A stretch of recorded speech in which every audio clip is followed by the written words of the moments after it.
So before we jump into all the hot stuff that's happening now, I want our audience to have opportunity to kind of get to know a little bit about you. Here we are on the other side of the state where we don't hear as much about what's happening on the west side of Michigan particularly, but nonetheless, what can you share about who you are apart from politics? Yeah, well, thanks for having me on. It's so important that you guys cover the issues and politics and what affects so many families and hardworking folks around the state. And so providing that information to your viewers is just critically important. But I grew up on a small sixth-generation dairy and grape farm in southwest Michigan, a little town called Lawton. The family's been in Michigan for 7 generations, nearly 200 years now. We actually came up through Monroe originally, some of that Scotch-Irish heritage, and settled over near the Kalamazoo area. And so I grew up on a dairy and grape farm, middle of 5 kids, having 5 kids on the farm. You realize why they did, because labor was a lot cheaper that way. But we had 40 acres of grapes, Concord grapes, and 60 head of dairy. Middle of 5 kids, 2 older brothers, 2 younger sisters. Graduated from the same public school my dad and grandfather graduated from, and went to Hillsdale College, did my degree in economics, worked my way through there. Been married for going on 9 years now. Congratulations. Have 2 young kids, a 5.5-year-old and a 3-year-old. We've got a 3rd one on the way, and so you know what those sleepless nights are like. So a little bit more noise, a little less sleep. But that was part of the reason why having the conversations with my wife and our wider family is that we've been here in Michigan for 7 generations. What does that next generation look like? Okay. And I think what we're getting out of Lansing these days, what we're getting out of state government, just it's not cutting it for working families here in Michigan. And so that's why I decided to step up, is to run for governor, because Michiganders deserve so much better out of Lansing than what they're getting. We all know that in Lansing, and you've experienced it as a lawmaker for 15 years, people don't always agree, and sometimes that can be a challenging process. How do you view getting things accomplished, not just within your party, but within both parties? Yeah, it's all about putting Michigan first. How do you go ahead? As I mentioned, what's working out of Lansing is not working today. What they expect out of state government, they should expect so much better out of state government. Just look at our roads, look at our infrastructure, look at our population loss in the state, look at our education attainment. And so as I look at it, how do you go back and put Michigan students first? How do you put Michigan workers first? And how do you put Michigan families first? And that's all about how I'm looking at it through the campaign, and why we've started so early. Some people will say that this is so early, but you look at what President Trump did last year in Michigan. He engaged groups from Dearborn to Marquette, from Monroe to Muskegon, and how do you go ahead and visit with people with where they're at, whether they're a farmer or a factory worker, a senior citizen, truck driver or landscaper. How do you go ahead and engage these folks? And Michigan's a very diverse state. Very diverse state. And that's part of my challenge as we build this campaign, is saying everybody has room at the table as we go ahead and work to put Michigan first. I'm a conservative Republican. I'm somebody that's going to work with President Trump to go ahead and have a renaissance in manufacturing back in the United States and here in Michigan. I'm also a problem solver, somebody who solves some of our toughest issues with common sense ideas, things such as, instead of giving away $4.5 billion to some of the most profitable corporations in the world that Governor Whitmer's done, that you go ahead and reinvest in our workers and our infrastructure here at home. Let's talk about tariffs and inflation and some of the things hardworking Michiganders are experiencing, living with, the families have to face day in and day out. Just recently, President Trump announced a 1-month pause on those 25% tariffs, Canada and Mexico. What are your thoughts on those tariffs, particularly as it pertains to our auto industry here in Metro Detroit? Yeah, I mean, you look at Michigan manufacturing, the last 30 years, especially after NAFTA was passed, you've seen a big decimation of our auto industry here. You just go around and tour around in Pontiac or in Flint or even Detroit and look at the job losses that we've seen over the last several decades here in Michigan. And so if there's a way to bring about a renaissance in manufacturing here in Michigan, some of those tough discussions are going to have to be made and going to have to be done. And that's something that President Trump is working on, how do you defend the American working man and American manufacturing. That's why President Trump won Michigan last year. That's part of the reason why he's standing up for farmers and the working man. And this is why you really see a split within the Democratic Party right now.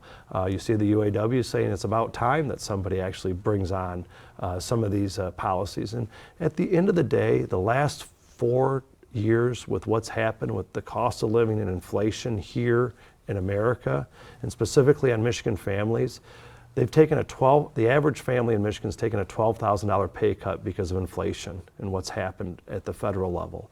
And that's also part of the reason why you saw Teamsters vote for Trump 2-1 last year. So you talked about working with President Trump.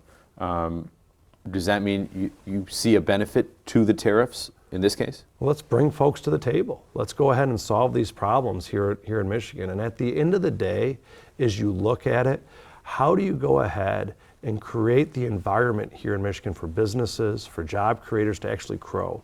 The last 6 years under Governor Whitmer, what you've seen is, what I'd call economic gardening before, where you have a good education system, you build up a good level of permitting and licensing, good tax policy, labor policies to be able to grow those jobs here in Michigan. Mm-hmm. And what you've seen out of this governor the last 6 years is she's taken Roundup to the industries across the state. If we do nothing as a state, if we just allow the status quo to happen here in Michigan, we're going to lose a net of 700,000 people over the next 30 years. We're going to be a poorer state, a less populous state, and I don't think that's something where we want to see for our children and grandchildren. Let's talk about education.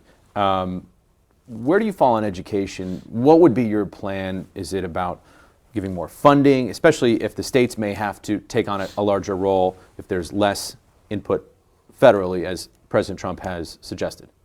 So we need a governor who cares more about whether or not our children are reading at grade level and succeeding than how many books they sell in San Francisco or in Massachusetts. And this is something where 3 out of 4 fourth graders cannot read at grade level here in Michigan. 3 out of 4 eighth graders can't read at grade level here in Michigan. We're a bottom 10 state in educational scores and attainment right now.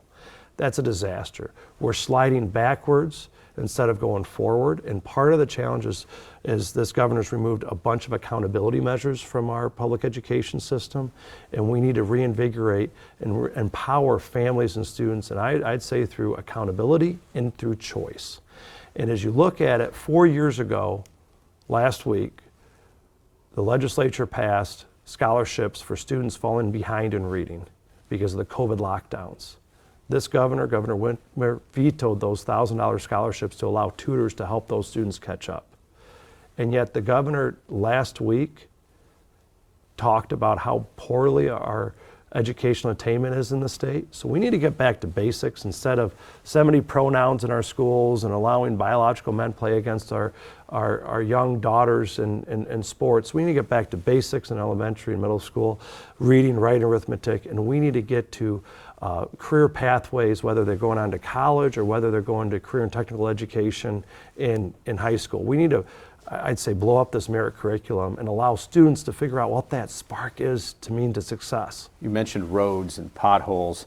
Governor Whitmer famously said, time to fix the roads, and we do see road construction projects happening. From your point of view, where's it falling short? So 6 years ago, when she couldn't get a deal with the legislature on finding long-term funding solutions for roads, what she went ahead and did was put $3.5 billion on the state credit card, which means taxpayers are going to have to pay back $6 billion. So the long term, you see this, a lot of sugar in the system to go ahead and fix some of these main roads around the state, but there's a huge cliff.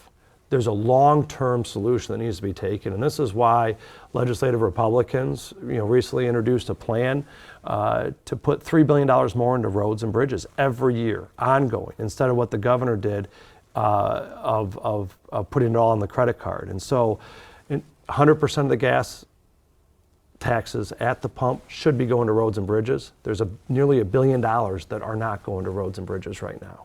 Okay. That's a good start. 2, instead of this billions and billions of dollars in corporate welfare that you've seen this governor spend, $4.5 billion she's written out of the checkbook from the state for some of the most profitable corporations in the world. If we go ahead and do away with that and put that into roads and bridges, that's probably another $600 to $800 million a year. There's a $900 million surplus that was announced in January. We got to prioritize within the budget that we're actually going to be fixing our roads and bridges. The Michigan taxpayer, Michigan families deserve that. And as you're jolting around and jetting around and hitting these potholes as they're being created over the spring, we can come together and find a solution in this, but it takes leadership, and this governor has not shown that leadership over the last 6 years. Okay.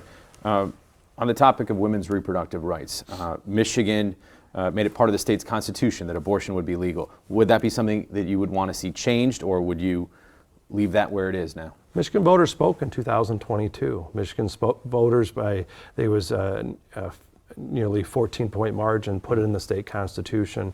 The governor and the legislature, only way that's going to change is a vote of the people.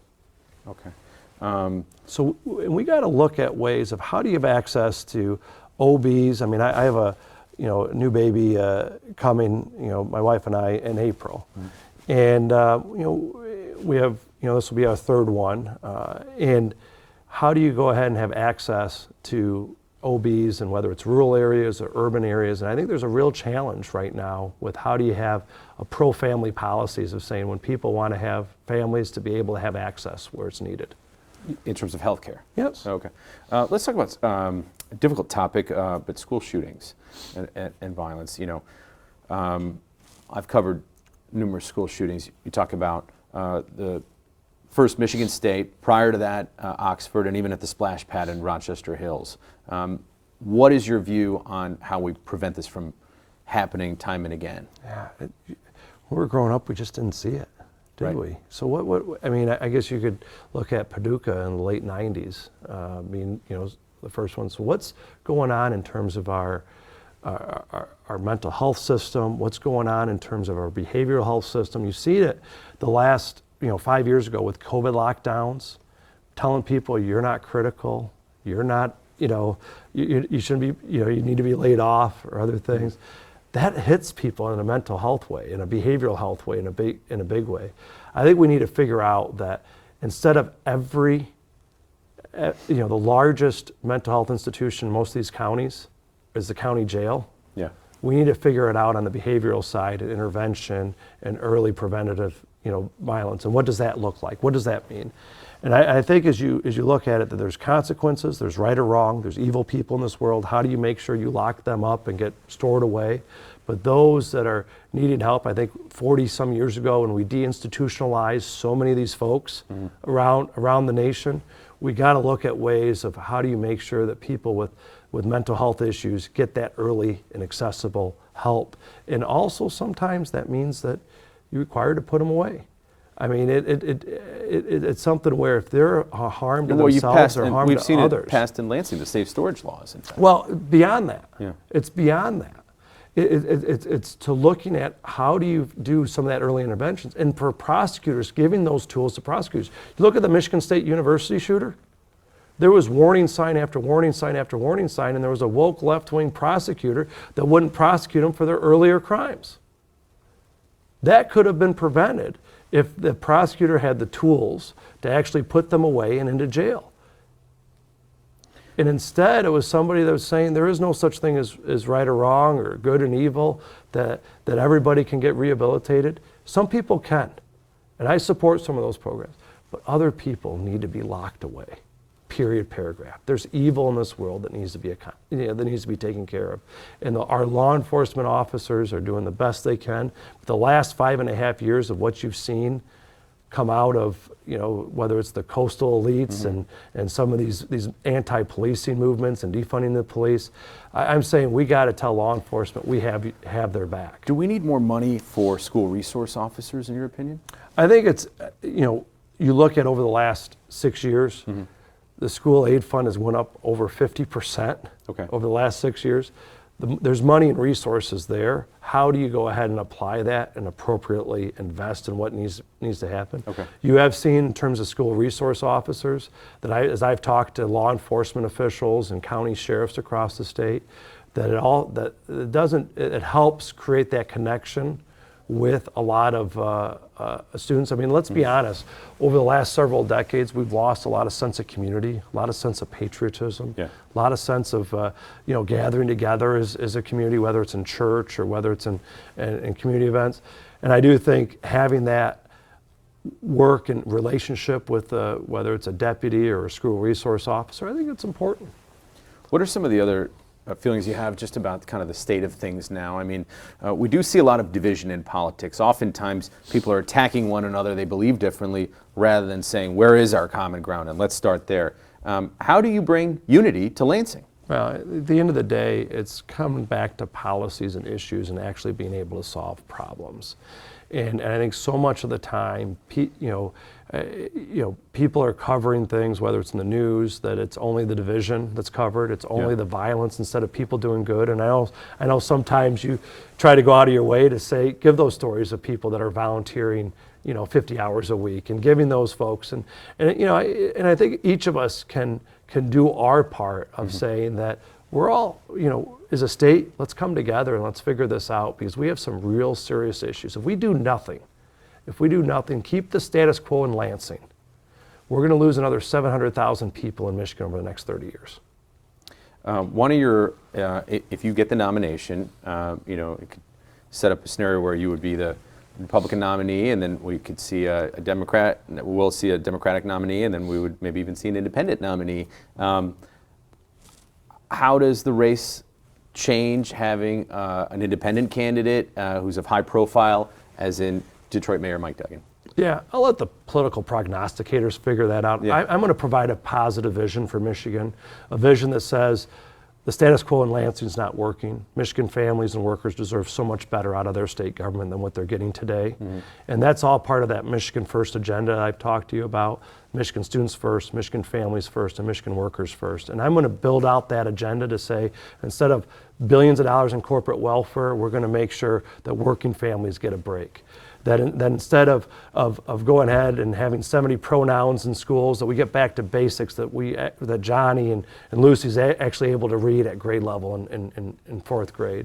And so as we go ahead and build this policy, this Michigan First agenda, I want to have that positive policy agenda for Michigan instead of trying to figure out what other candidates are doing. Okay. And then when you talk about just working with the White House, I know you said you feel you'd be successful working with the Trump administration.